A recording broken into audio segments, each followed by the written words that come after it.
Mas hoje eu vim aqui para falar com vocês sobre relacionamento de pai para filho. Eu queria que antes da gente começar a falar de relacionamento, eu trouxe um vídeo, ele tem 1 minuto, mas eu queria que vocês assistissem. Você pode soltar aí, por favor? Vou te mostrar uma coisa. Ó, leia aí o que está escrito aí. Certidão de nascimento, nome Bruno.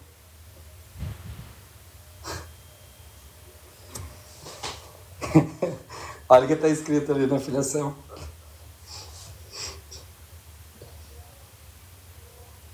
Saiu, filho, da certidão. Eu pensei que ia ficar verde, mas ok. Agora vai ficar a vida toda Bruno Carneiro Lopes. Agora tu tem o sobrenome do pai.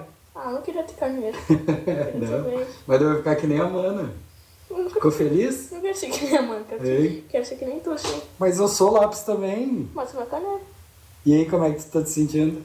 Muito feliz. Hã? Muito feliz. Muito feliz. Olha ali. É filho de quem? Rodrigo Medina. E você é o nome do meu nome e o da tua mãe. Tá feliz? Muito. Muito? Muito. Ó, agora tu já tem outro nome. Esse vídeo ele falou muito no meu coração porque ele fala a história de adoção, né? É a história de um pai que adota o filho da sua ex-esposa. Ele teve um casamento que durou um certo tempo e em 2013 ela faleceu quando tinha acabado de dar luz a esse menino e já estava separada dele. E ele resolveu adotar a criança também já não tinha pai, ele resolveu adotar e aí mostra a felicidade da criança de sentir o amor do pai na vida dela. Não tem como a gente não se emocionar com esse vídeo. Ainda mais numa cultura como a nossa, que cultura ocidental, ela traz a figura do pai, uma figura às vezes até patética, né? Quando a cultura ocidental, quando o cinema apresenta o pai para a gente, apresenta um pai como o pai do Simpson, aquele que só atrapalha tudo, ou o pai dinossauro, aquele que não consegue sequer ter o amor do filho. E a gente sabe que não é nada disso. Na cultura oriental, diferentemente da nossa cultura, a figura do pai é muito mais importante do que na cultura ocidental. O pai, ele é aquele que abençoa a sua casa, ele é aquele que abençoa o seu filho, ele é aquele que tem autoridade para estar entregando o seu filho ao Senhor. E a gente vê um exemplo disso com a história de Jacó. A figura do pai é tão importante que Jacó, porque na cultura oriental, o primeiro filho é o que tem a bênção do pai, tem o dobro dos bens depois. E Jacó, ele enganou seu irmão, para poder ter a bênção do seu pai. E todo pai quer que seu filho tenha um relacionamento de intimidade, um relacionamento de amor com ele. E é sobre isso que eu queria falar com vocês hoje. Nós temos um pai. E eu vim trazer para vocês a reflexão de como nós vemos o nosso pai. E eu vou falar com vocês hoje sobre a parábola do filho pródigo, que está lá em Lucas 15, nos versículos de 11 a 32. Eu queria que você abrisse a sua Bíblia. Enquanto isso eu vou beber na água aqui. Lucas 15, é para mim? Lucas 15, de 11 a 32. Amém?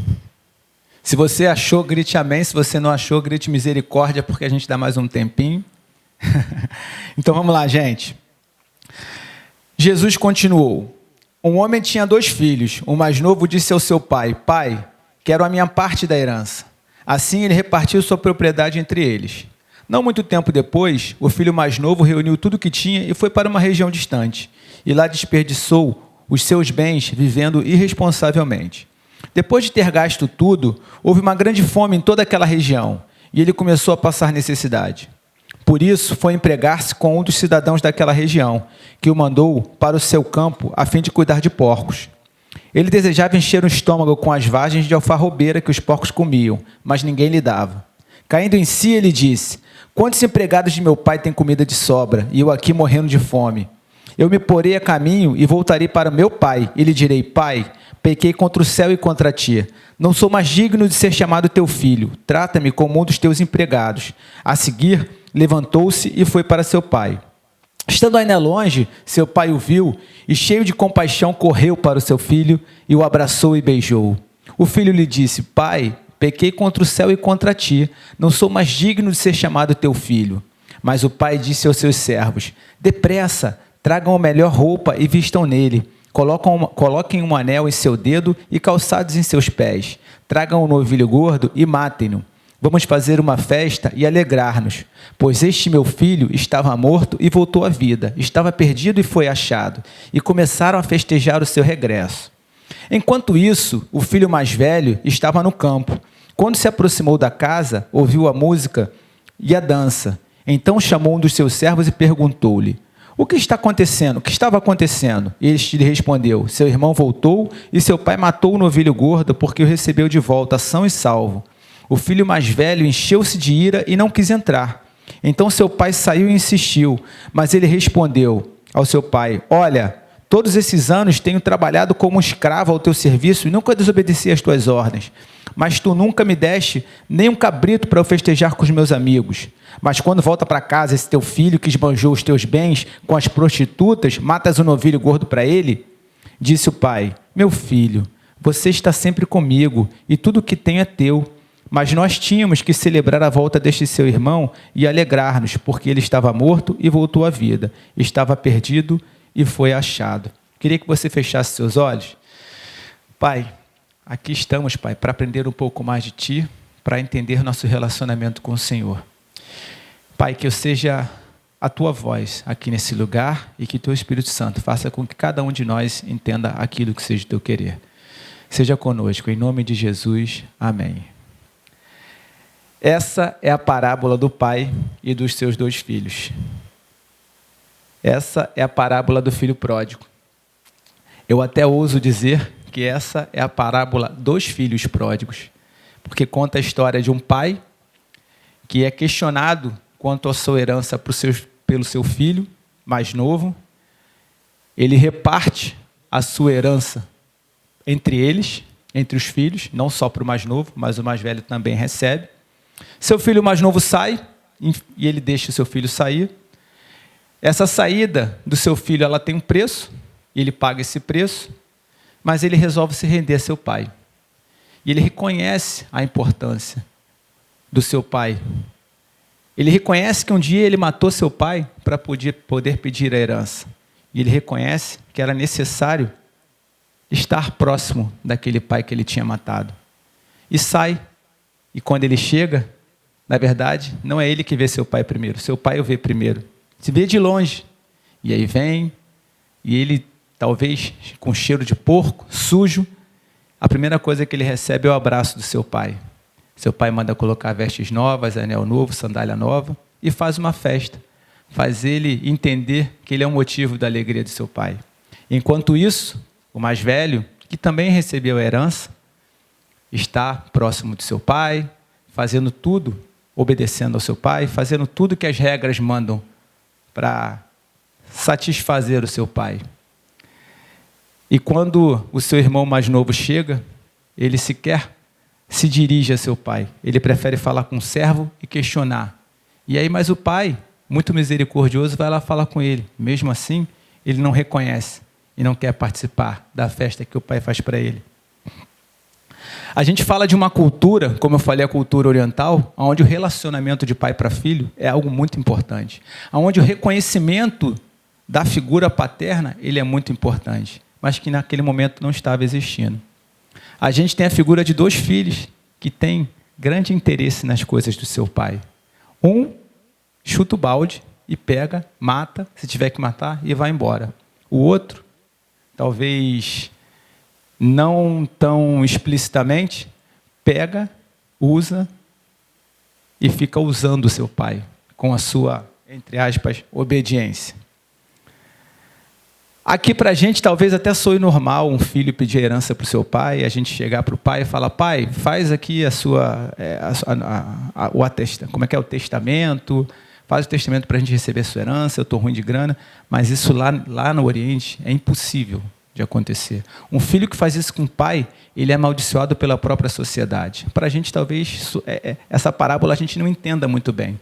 Mas quando Jesus colocou isso para aquela plateia, ele trouxe isso, que estava acontecendo algo que era inadmissível.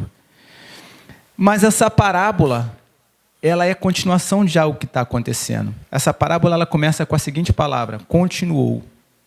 E imediatamente antes dessa parábola, Jesus conta uma outra parábola, que é a da dracma perdida. A história de uma mulher que tinha 10 moedas. E fala assim, você não precisa abrir, eu vou ler.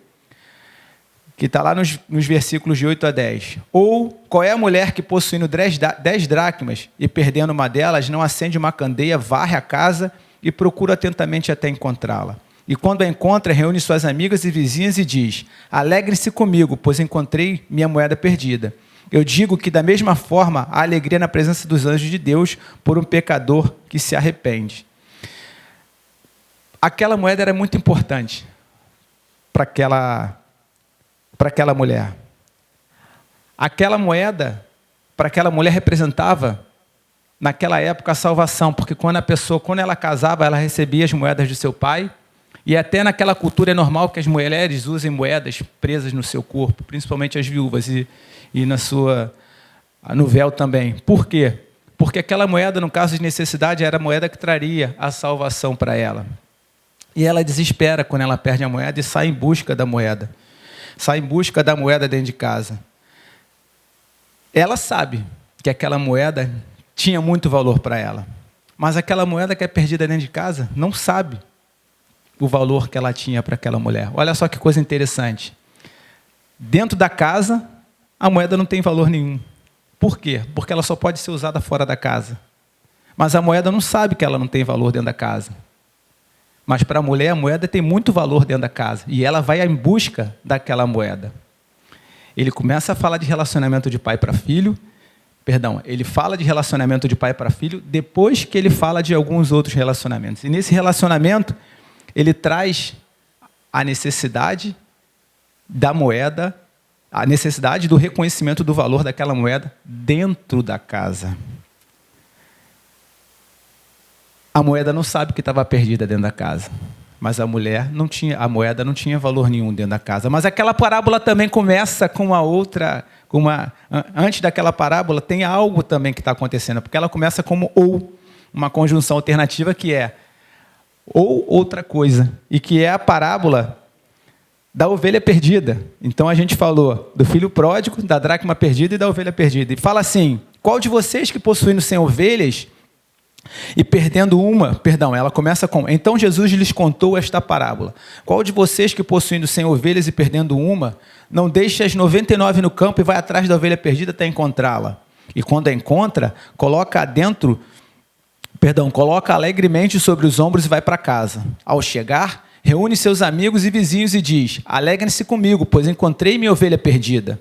Eu lhes digo que, da mesma forma, haverá mais alegria no céu por um pecador que se arrepende do que por 99 justos que não precisam arrepender-se. Essa é a parábola da ovelha perdida, da ovelha que sabe que foi perdida no deserto, mas da uma ovelha que se condiciona ao seu pastor quando ele a acha. Ela reconhece que ela se afastou do seu pastor, ela reconhece que foi perdida e reconhece que precisa do seu pastor para voltar para dentro de casa. Mas essa parábola também começa com uma palavra que liga ao que estava acontecendo anteriormente. E essa palavra é então. E aí fala, antes disso: todos os publicanos e pecadores estavam se reunindo para ouvi-lo, mas os fariseus e os mestres da lei o criticavam. Este homem recebe pecadores e come com eles. Então, naquele momento, Jesus estava comendo com pecadores e publicanos e estava sendo questionado por fariseus e mestres da lei.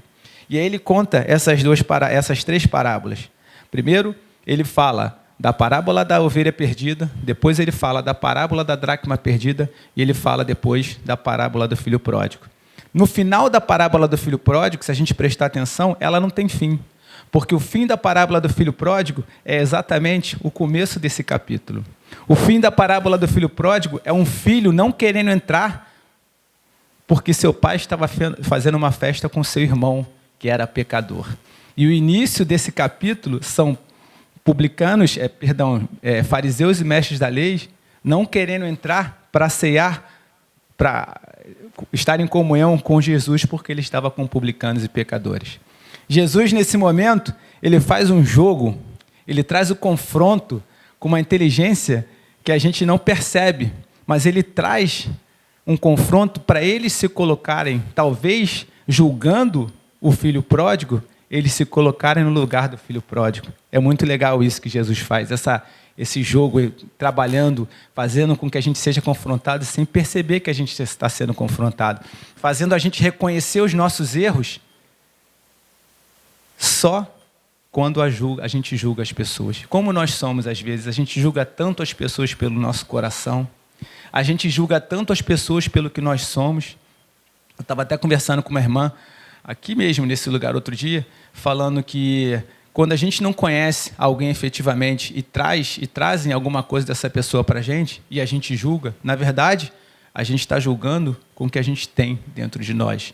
E assim era com os fariseus e mestres da lei. Era isso que eles estavam fazendo.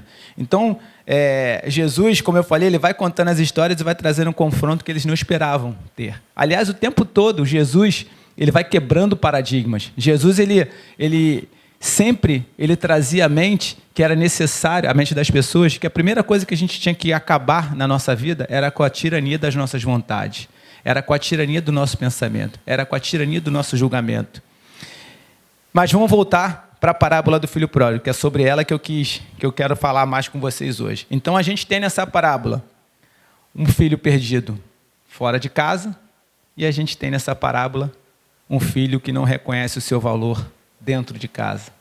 A gente tem nessa parábola a ovelha que se perdeu, que pegou toda a sua herança e saiu e se perdeu, e a ovelha que está dentro de casa e também pegou o seu valor, pegou a sua herança, mas que não sabe que se perdeu. A gente tem um pecador sincero e a gente tem um justo hipócrita. E eu queria falar para você que Deus é muito menos ofendido pela sinceridade de um pecador do que pela hipocrisia de um justo. Às vezes, a gente coloca em nós a casca da religiosidade e sai andando por aí com ela. E a gente não reconhece que a gente tem um pecado e talvez esteja cauterizado e esquecido dentro da gente, porque a gente só quer viver a religiosidade.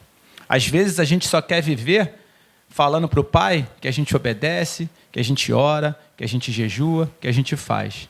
Mas o nosso relacionamento com o nosso Pai, ele é condicionado a algumas regras que a gente tem e não condicionado ao nosso coração. Às vezes a gente ora, se pega orando no almoço, pedindo para o Pai abençoar o pão de cada dia, mas esquece de pedir para Ele estar ali com a gente, em comunhão com a gente naquele momento. E aí eu queria que a gente começasse a pensar em quem nós somos. Como é que é o nosso relacionamento com o nosso Pai? Como eu falei, o pai reparte uma herança com os 2 filhos. Um só quer saber da herança mesmo. E o outro, veladamente, recebe a sua herança. O outro, veladamente, faz para receber a bênção. Um fala, eu só quero a minha bênção. E o outro fala, pai, eu estou fazendo, daí, dá a bênção aí, pai. Pai, eu estou orando, pai, me dá a bênção aí. Pai, ele não merece, porque ele não faz nada, pai. Ele não está vindo para o culto da melhor idade, pai. Eu estou aqui sentado, eu mereço, ele não merece. Mas não é isso que o pai quer. O pai não quer que você esteja aqui pelo simples fato de estar sentado escutando uma palavra. O pai quer que você esteja aqui porque você o ama. O pai quer que você pegue e enche essas cadeiras vazias com pessoas porque você está representando o amor dele lá fora. Se você chamar as pessoas para estarem aqui, simplesmente para elas virem, fazerem um lanchinho, escutar uma palavra e ir embora, isso não é o que o pai quer. O pai quer que você traga as pessoas para cá para elas sentir o amor dele que está aqui nesse lugar, que enche os nossos olhos de lágrima. O amor que eu senti quando um dia eu cheguei aqui nessa igreja, que era lá no Rio Mar. Que desde o primeiro abraço, desde o primeiro sorriso, Até a hora do apelo, eu falei, eu nunca me senti tão amado por Deus. E eu achava que eu conhecia Deus. Mas eu conhecia Deus de ouvir falar. E somos nós, através do nosso sorriso, através da nossa atenção, através do que somos em Deus, do nosso relacionamento com Ele, que a gente vai trazer verdadeiramente quem é Deus para aqueles que não conhecem. Não é julgando a ovelha que está lá fora perdida. É trazendo a ovelha e fazendo uma festa com o Senhor para essa ovelha aqui dentro. Toda vez que vier um visitante aqui, tem que ser motivo de celebração, tem que ter festa na casa do Senhor. A gente tem que fazer o visitante se sentir a pessoa mais importante desse lugar, porque ele é a pessoa mais importante, porque nós já fomos salvos. Nós somos salvos. E aqueles que estão lá, se depender da gente, eles vão ser salvos? Outra característica é que o mais novo, ele se despiu do seu orgulho. Enquanto isso, o mais velho estava vestido com a sua capa do ungidão, do santo, do que não peca. Às vezes, será que a gente não precisa se despir e mostrar do nosso orgulho e mostrar quem nós realmente somos para o Senhor? Às vezes, a gente fica com o nosso coração revestido de coisas e a gente não deixa o Pai conhecer a gente como a gente realmente é. Eu estou falando isso para vocês, gente, mas sempre quando eu preparo uma pregação, essa pregação ela vem para mim. Ela vem para mim. Assim somos nós, o nosso coração é enganoso o tempo todo, mas o Pai, Ele quer que o nosso coração seja sincero, Ele quer que o nosso coração seja sem a cera, Ele quer te conhecer, Ele quer que você se entregue para Ele exatamente do jeito que você está. Você pode estar sujo, você pode ter andado com porcos, você pode ter comido alfarrobeira, mas o Pai, Ele quer te abraçar, Ele quer você fazer sentir o amor que Ele tem pela tua vida. Mas a gente continua. Ele fala, filho, vem festejar. Vem festejar. Você vai ficar festejando? Você vem festejar comigo ou você vai ficar reclamando? Filhos, vamos festejar. Vamos parar de reclamar. Eu não posso reclamar que a minha mãe ainda não se entregou verdadeiramente, porque primeiro que eu não sei. Como eu falei para vocês, eu fiz a oração com ela e eu não sei. Mas eu tenho que, com fé, entender que o meu Deus, Ele está lá essa hora. Eu mandei para ela o folheto, o folder, e entender que, meu Deus, essa hora Ele está sussurrando no ouvido dela e falando, Ione, você é uma filha amada. Eu te quero desse jeito. Eu te quero suja com cheiro de porco. Eu quero ter um relacionamento com você. Eu quero que você entenda que você é uma filha adotada e que a partir de agora você vai ter meu nome. É isso que Deus quer e é assim que a gente tem que ser. As pessoas precisam da gente para conhecer genuinamente esse amor. E eu queria analisar com vocês 4 aspectos da parábola que faz a gente entender exatamente como nós somos no nosso relacionamento com Deus. Primeiro, quem é o pai? Para o mais novo, o pai, como eu falei, era o dono da herança, era o provedor. Mas ele precisava fazer alguma coisa para ter a herança de seu pai. Ele precisava matar seu pai para ter a herança dele. Ele não estava preocupado, como eu falei, no relacionamento. Ele estava preocupado com a sua herança. Mas se a gente parar para pensar, o mais velho também está preocupado com a herança do seu pai. Só que o mais velho, ele baseia esse relacionamento, essa conquista da herança, pelo seu comportamento. Pelo seu comportamento, pelas suas obras. Quem nós somos? Somos aquele que só quer que quando recebe o abraço do pai, mete a mão no bolso para ver se tem alguma bênção? Ou somos daqueles que não quer ser abraçado porque a gente condiciona primeiro a bênção para depois o abraço? A gente fica naquela enganosidade que fala que, na verdade, não é engano, né? Mas que nossa cabeça coloca como engano, de que a obediência precede a bênção. Ela precede a bênção, mas o amor precede a obediência. Porque antes da gente obedecer, a gente tem que entender que nós somos amados, porque Deus amou primeiro. Então, a nossa obediência ela não tem que ser condicionada a gente receber a bênção. A nossa obediência ela tem que ser condicionada a gente entender que a gente precisa obedecer porque aquilo é bom para a gente. A gente precisa obedecer porque aquilo é importante, porque aquilo é para a nossa proteção. Porque Deus, todas as leis que Deus colocou para o homem foram para proteger a humanidade. Deus não colocou nenhuma lei das 613 para fazer mal ao homem, sim, sempre para proteger a humanidade do que ela vivia. Amém? Então, que você entenda que a tua lei, que a lei que você segue, que a lei que você obedece, ela não tem que ser condição para nada, mas é uma lei que representa o amor que Deus tem pela tua vida. E que você vai obedecer em reconhecimento ao amor que Ele tem por você. Que você sabe que aquilo é bom. Quantas e quantas vezes a gente fala para os nossos filhos, quando ele é pequeno, olha, você não pode mexer aí. Talvez a gente não explique para ele porque que ele não pode mexer ali, mas a gente sabe que ele não pode mexer ali porque aquilo não é bom para ele. Por exemplo, a tomada. Quando que uma criança de 2, 3 anos de idade vai entender que ele não pode mexer na tomada? A gente só fala, não mexe nessa tomada. E aí ela vai e mexe, o que acontece? Ela toma um choque. Quantas e quantas vezes, às vezes, Deus não quer que a gente faça algo e a gente não entende que quer fazer, porque na nossa consciência aquilo ali não traz risco, mas que Deus entende o risco que traz no futuro. É esse relacionamento que a gente precisa entender. O nosso Pai não é nosso provedor, o nosso Pai nos ama. O nosso Pai nos adotou como filho amado e querido e nos deu um nome e sobrenome. Ele nos deu isso e é isso que a gente tem que entender. Para o mais velho, Deus era o Senhor e não era o seu papai. Para o mais novo, Deus era provedor. Mas Jesus apresenta Deus como Pai. Jesus apresenta um Deus que, mesmo distante do seu filho, ele sabe de tudo o que está acontecendo com o seu filho. Mesmo o filho lá longe, ele sabe do que está acontecendo, ele deixa sim que aconteça aquilo para o seu filho aprender, para ele reconhecer a existência dele.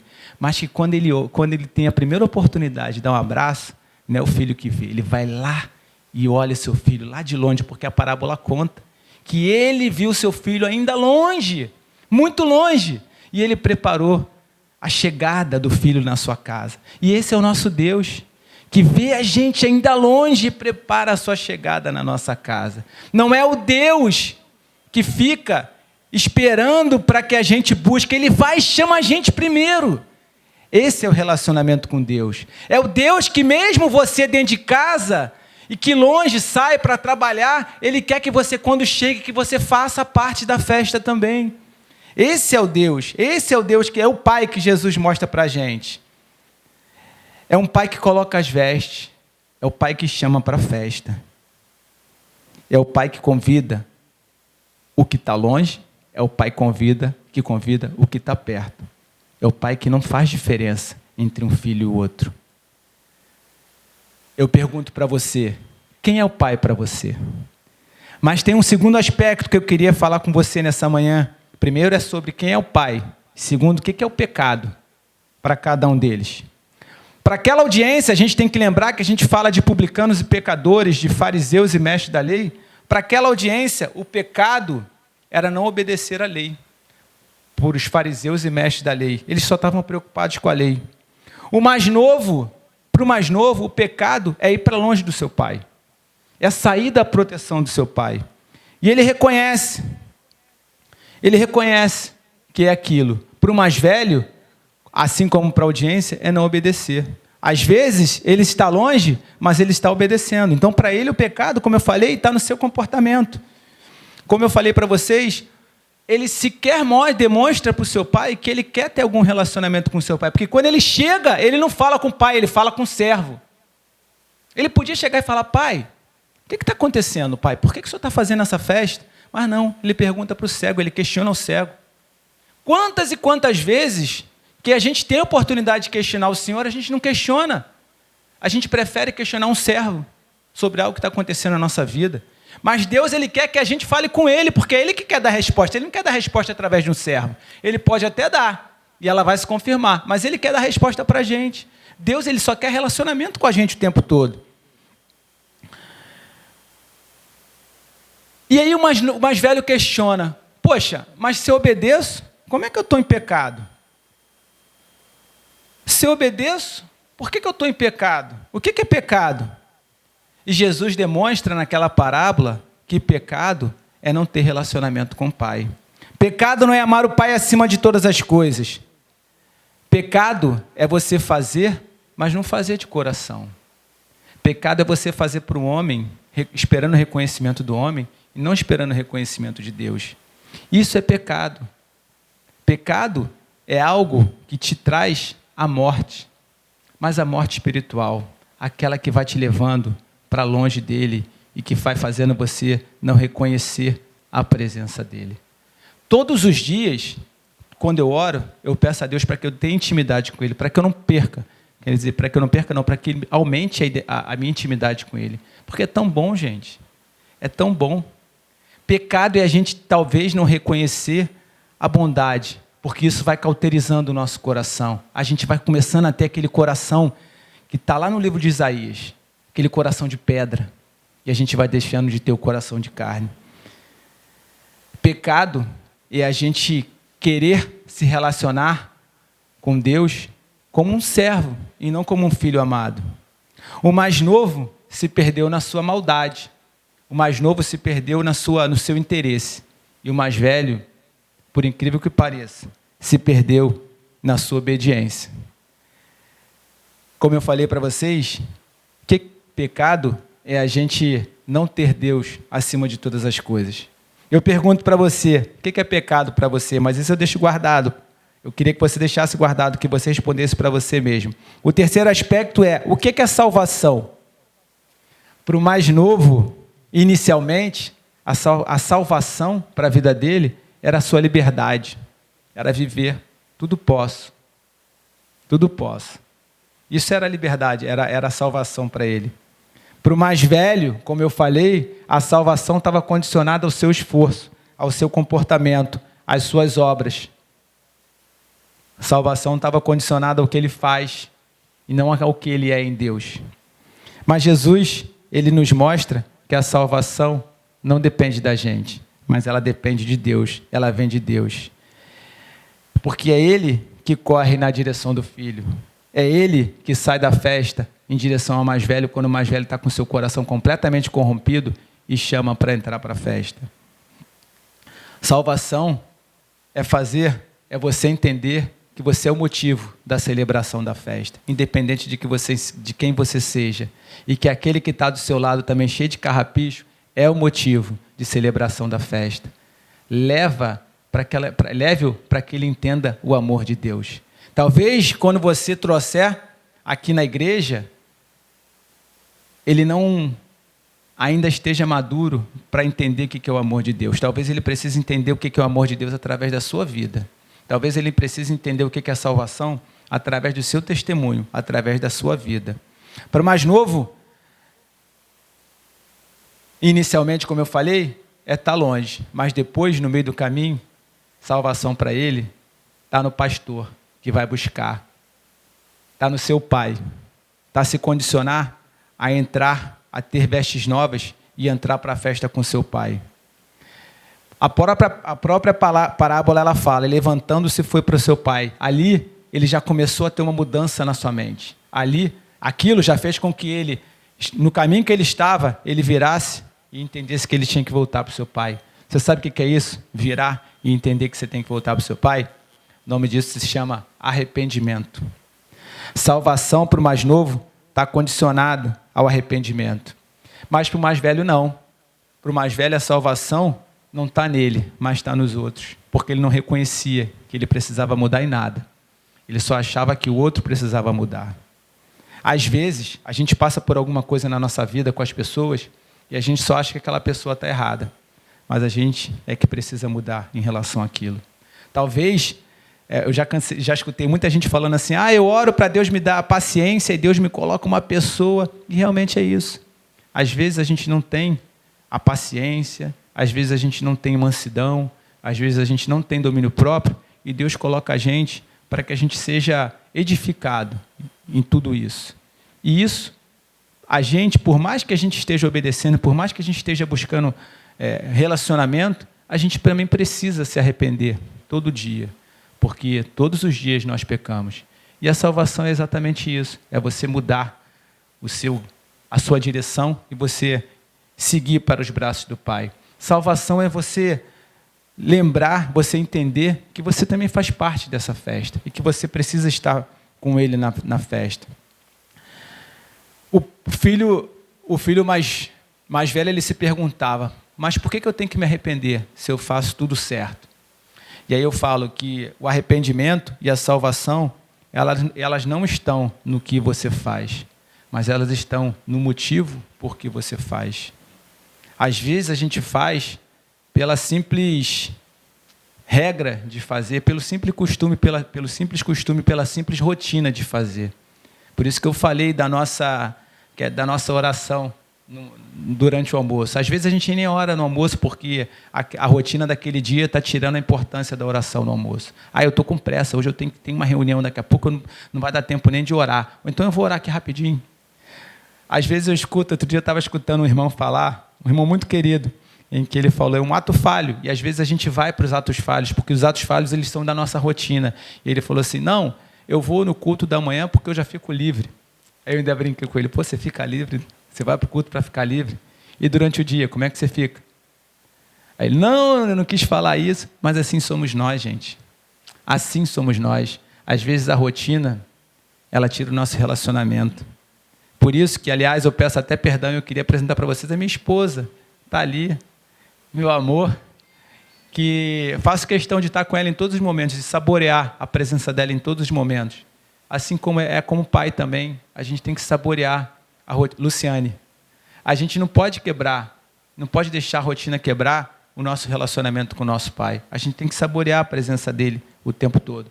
Então, a gente vê que pelo mais velho, já estava no condicionamento reflexo e não estava mais no coração. E aí eu falo para vocês, se faltou o coração, faltou tudo. Salvação, na verdade, é você entender que você tem que ser resgatado pelo seu pai. E o último aspecto que eu queria falar com vocês é sobre a santidade. O que era a santidade para cada um deles?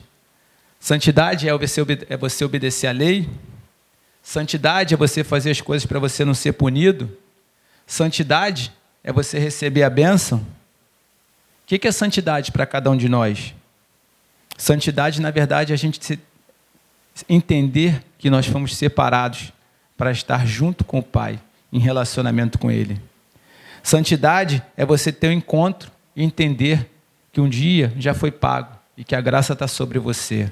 Santidade é você entender que todo dia, pela manhã, a misericórdia ela se renova, mas que todo dia também pela manhã, a alegria do Senhor é para você. E que todo dia pela manhã, você tem o poder dele que se aperfeiçoa na tua fé. Isso é santidade. É você renunciar o deserto. É você renunciar estar longe do Pai e ficar sempre pertinho do Pai. O Pai dá uma festa. E essa festa é evidência da graça. Santidade é você festejar com o Pai todos os dias. A gente não anda em santidade para ser aceito, porque isso aí um dia a gente já conquistou lá na cruz. A gente tem que andar em santidade, em gratidão ao que Deus fez por nós. A gente tem que andar em santidade porque a gente quer relacionamento com Ele o tempo todo. A gente tem que andar em santidade porque a gente quer saborear, quer ser o melhor da festa com o nosso Pai. O mais novo pediu para ser aceito. O mais velho não quis ser aceito porque via que o outro estava sendo aceito. Até quando a gente vai ser assim? Até quando a gente vai ficar preso às nossas competições com as pessoas que estão do nosso lado? Sendo que o amor dele não tem limite. O amor dele é para todos nós. E o amor dele chega em toda a humanidade. Porque ele amou o mundo. Ele não amou só a mim. Ele não amou só a cada um de nós que está aqui nesse templo. Ele não amou só a Igreja Batista Atitude. Ele amou o mundo. E aí eu queria dizer para você ao final sobre santidade, que santidade é fazer a vontade daquele que te amou primeiro, o tempo todo. Independente do porquê, aonde você vai chegar. É você fazer a vontade. Independente se você vai ter a bênção, se você vai ter a cura, se você vai ter o milagre. Santidade é você entender o que Ele deixou escrito um dia para você.